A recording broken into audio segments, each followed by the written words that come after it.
Cerita ini bermula dari 3 mahasiswa yang terdiri dari Yuan, Ronan, dan Dom yang ingin menjadi YouTuber dengan membuat konten, tim pemburu hantu.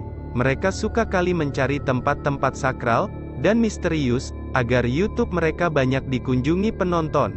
Hingga akhirnya mereka terobsesi mencari keberadaan terowongan terlarang, yang sering dibicarakan oleh masyarakat Taiwan, pada saat itu. Dengan harapan akan membawa penonton ke terowongan terlarang, mereka bermaksud ingin menghancurkan tahayul yang selama ini dipercayai oleh masyarakat. Baru saja Yuan mengatakan, akan menghancurkan tahayul, mobil yang mereka kendarai sudah mulai diganggu oleh hal mistis.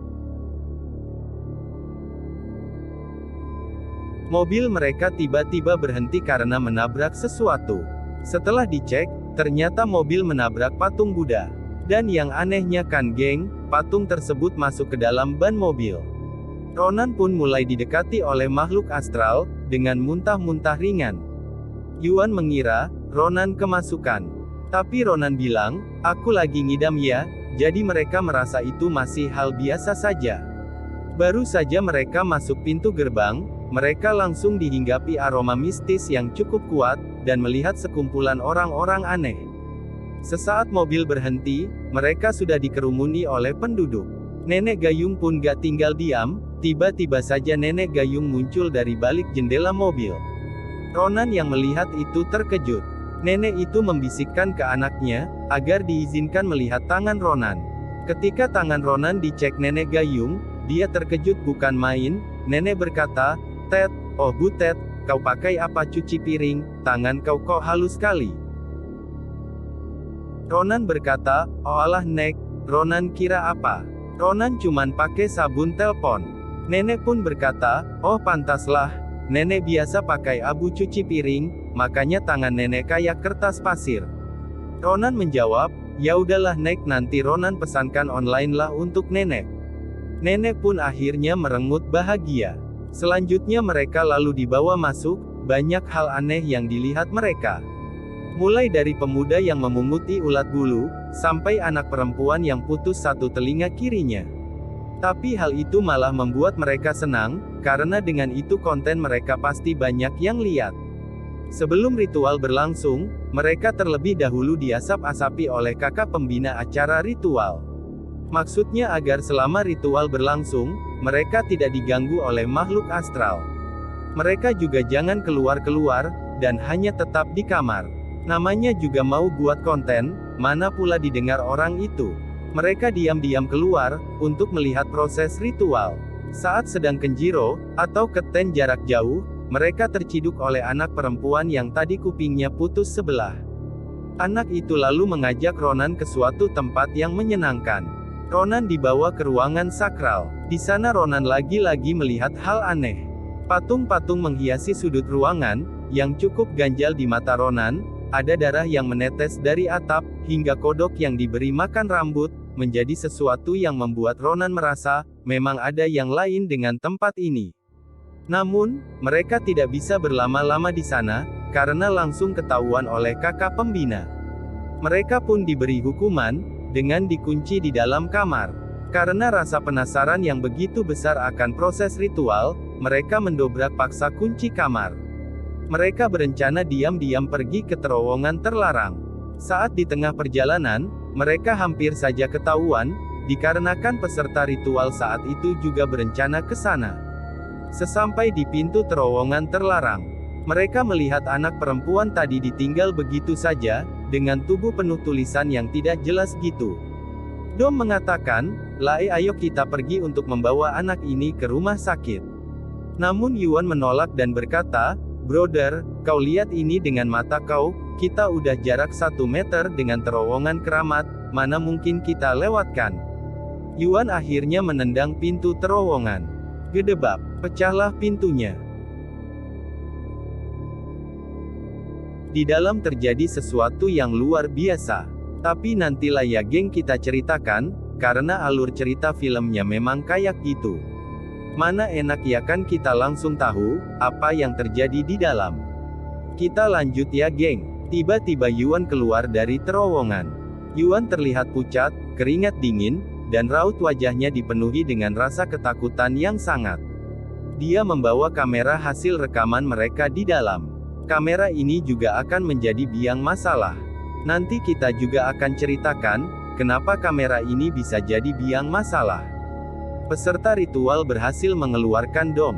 Namun Dom sudah meninggal. Saat dikeluarkan, wajah Dom sudah ditutupi oleh kain putih. Ronan berniat kembali ke tempat ritual. Dia ingin melihat mayat Dom, dan mencari Yuan. Namun, Ronan dilarang oleh gadis kecil tadi. Tapi Ronan dengan bandalnya, tetap pergi ke sana. Terkejutnya dia, melihat Dom sudah dibakar oleh peserta ritual. Yuan juga dilihatnya lari ke sana kemari, bak pelari atletik, karena dirasuki makhluk astral. Dia juga melihat para tuyul dewasa yang berbaris rapi, dengan tatapan haru melihat Ronan, seolah-olah berkata, "Kak Ronan, please gendong kami dong," kata para tuyul itu. Suasana mencekam pun terjadi. Yuan yang dirasuki sejenis jin vampir, sempat menggigit Ronan. Karena sangkin lasaknya lari ke sana kemari, Yuan pun terjatuh dari genteng, dan dia tewas seketika. 6 tahun kemudian, Ronan sudah melahirkan anaknya yang diberi nama Dodo. Namun, rasa takut akan kutukan masih menghantuinya. Sejak Dodo lahir, Ronan menitipkan Dodo di panti asuhan. Barulah di tahun ke-6, dia menjemput Dodo, untuk dirawatnya. Baru hari pertama Dodo tinggal di rumah, dia sudah dikunjungi oleh hal-hal mistis. Mulai dari lampu yang tiba-tiba mati, pintu terbuka sendiri, suara menjerit yang muncul dari dalam lift, hingga isi kulkas yang berantakan. Di kamar, Dodo menjerit dan tiba-tiba menghilang. Ketika dicari, ternyata Dodo ada di salah satu ruangan. Dengan gaya kayak zombie, Dodo berjalan kembali menuju kamar. Sampai di kamar, dia menjerit lagi. Ronan berusaha menenangkan Dodo, yang namanya kemasukan sudah pasti susah ditenangkan. Tanda-tanda aneh terus bermunculan. Seperti ulat bulu yang tiba-tiba muncul di tempat kerja Ronan, bercak gigitan di paha Ronan, hingga kelakuan Dodo, yang berubah menjadi anak pemarah dan galak. Dodo pun secara tiba-tiba berubah menjadi anak indigo. Dia dengan mudahnya banyak melihat pergerakan mistis. Hal yang mengejutkan, terjadi ketika Dodo bermain di sekolah. Saat berada di lorong, tanpa sengaja kamera merekam pergerakan tangan seperti ingin memeluk Dodo. Tangan yang kotor dan panjang dari makhluk astral itu, seolah ingin menarik Dodo ke arahnya. Suatu hari, ketika ingin masuk ke apartemen, Ronan bertemu dengan marketing apartemen, yang ingin bertanya tentang keluhan konsumen. Ronan lalu menyuruh Dodo untuk menunggu di tangga. Ketika sedang duduk, Dodo seperti mendapat bisikan misterius, yang menyuruhnya agar pergi ke lantai atas. Ketika sudah di atas, suara itu lalu menyuruhnya untuk mengambil bangku kecil, sebagai pijakan. Dodo mulai duduk di tepi atap, lama-kelamaan Dodo pun terbuai oleh ajakan si hantu. Dodo pun akhirnya lompat. Gedebam. Begitulah suaranya. Ternyata hantunya perang kita. Kita pikir jatuhlah Dodo si Dodo. Rupanya dia cuman mau ambil pisau aja. Banyak yang iba dengan Ronan. Namun, setiap ada yang mau bantu Ronan, pasti mereka kena kutukan juga. Korban pertama adalah Nek Rodiah. Maksud nenek ini baik, dia ingin beri jimat jaga-jaga untuk Ronan dan Dodo. Tapi niat baik nenek itu dibalas air asin. Saat ada pelatihan buat kaca di panti asuhan, Nenek Rodiah dirasuki jin pemakan segala. Dimasukkan jin itu kaca yang masih panas ke mulut Nek Rodiah, melepuhlah geng mulut Nek Rodiah. Tewaslah Nenek Rodiah. Selanjutnya kita masuk ke korban kedua, kita sebut aja namanya Mulyono. Ini dia Bang Mulyono. Bang Mulyono ini, mencoba membantu Ronan dengan pergi bersama, mencari dukun sakti Mandraguna. Saat menuju rumah si dukun, hal mistis mulai terjadi. Mobil mereka beberapa kali mengelilingi tempat yang sama. 1 kali, 2 kali, 3 kali. Dan saat mobil berhenti, atap mobil tiba-tiba dipukul. Ronan dan Bang Mulyono, secara bersama membaca mantra untuk mengusir hantu. Setelah dibaca beberapa kali, hantu itu pun pergi.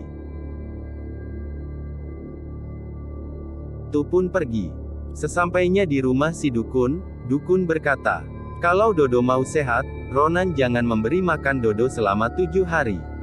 Ronan menyanggupi perkataan sang dukun. Dodo pun dibawa kembali ke rumah. Hari pertama dilalui Dodo dengan penuh kesakitan. Di hari berikutnya muncul tanda-tanda gaib di tubuh Dodo, seperti kulit yang lebam, bekas cakaran di tubuh, dan lain-lain. Ronan gak sanggup melihat hal ini, dia diam-diam memberi Dodo makan. Ronan melanggar wejangan dari sang dukun, akibatnya fatal untuk sang dukun. Sang dukun akhirnya tewas digarap si hantu. Bang Mulyono terus mencari tahu tentang isi kamera. Sampai-sampai dia berkunjung ke Tibet, untuk menjumpai dukun yang paham akan maksud dari simbol, dan tulisan pada sekte tersebut. Saat proses pencarian berlangsung, Bang Mul mulai dihajar oleh tekanan mistis. Giginya satu persatu rontok, bak daun berguguran.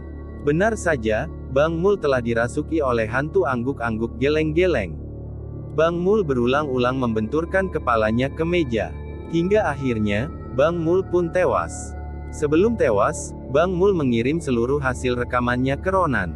Di rekaman itu Bang Mul bilang, kalau mantra yang sering diucapkan Ronan dapat membuat yang merapalkannya semakin kuat.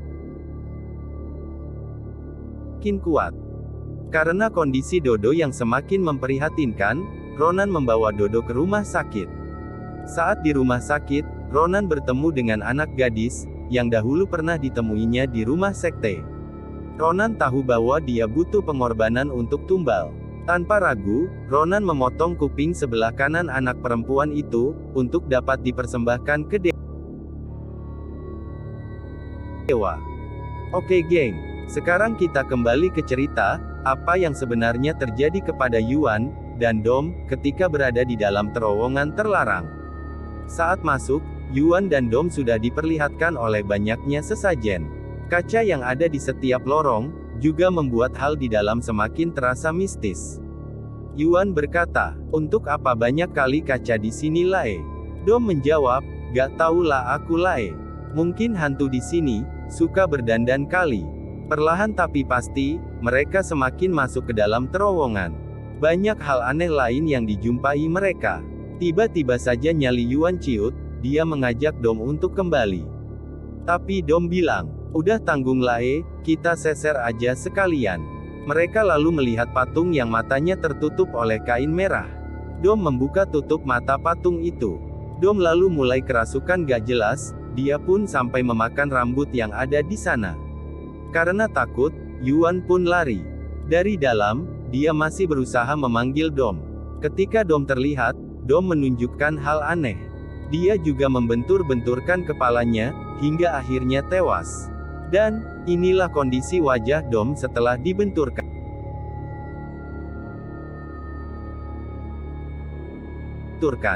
Namun cerita sesungguhnya baru akan dimulai. Ronan akhirnya membuka suatu rahasia. Rahasia dari maksud dia merekam segala aktivitas, dan disebarkannya ke media sosial, adalah untuk meringankan kutukan yang diterima Dodo. Mantra yang sering dibilang Ronan apabila diucapkan akan membawa berkah. Ternyata adalah mantra, yang bagi siapa yang mengucapkannya, akan mendapat kutukan. Sedangkan simbolnya, adalah untuk menyebarkan kutukan Bunda Buddha. Makin banyak orang yang mengucapkannya, maka, hukuman bagi yang dikutuk akan semakin berkurang. Wajah Buddha pada patung di dalam terowongan terlarang, adalah jantung kutukannya. Makanya patung Buddha di dalam terowongan, wajahnya ditutup oleh kain merah. Ternyata, ketika hamil tua, Ronan sudah mendatangi dukun yang ada di Tibet. Sebenarnya Ronan sudah mengetahui kutukan ini. Karena ingin menyelamatkan anaknya, maka dia harus mencari orang sebanyak mungkin, agar sering merapalkan mantra yang dia ucapkan. Fungsinya, agar kutukan yang diterima anaknya, semakin berkurang. kurang. Ronan akhirnya pergi ke tempat sekte, untuk menyembahkan sesajen, berupa kuping anak perempuan yang tadi dia potong di rumah sakit.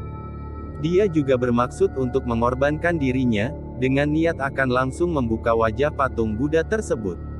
Setelah membuka wajah patung Buddha, dia pun mulai membenturkan kepalanya hingga tewas. Dan inilah wajah patung Buddha yang dimaksud.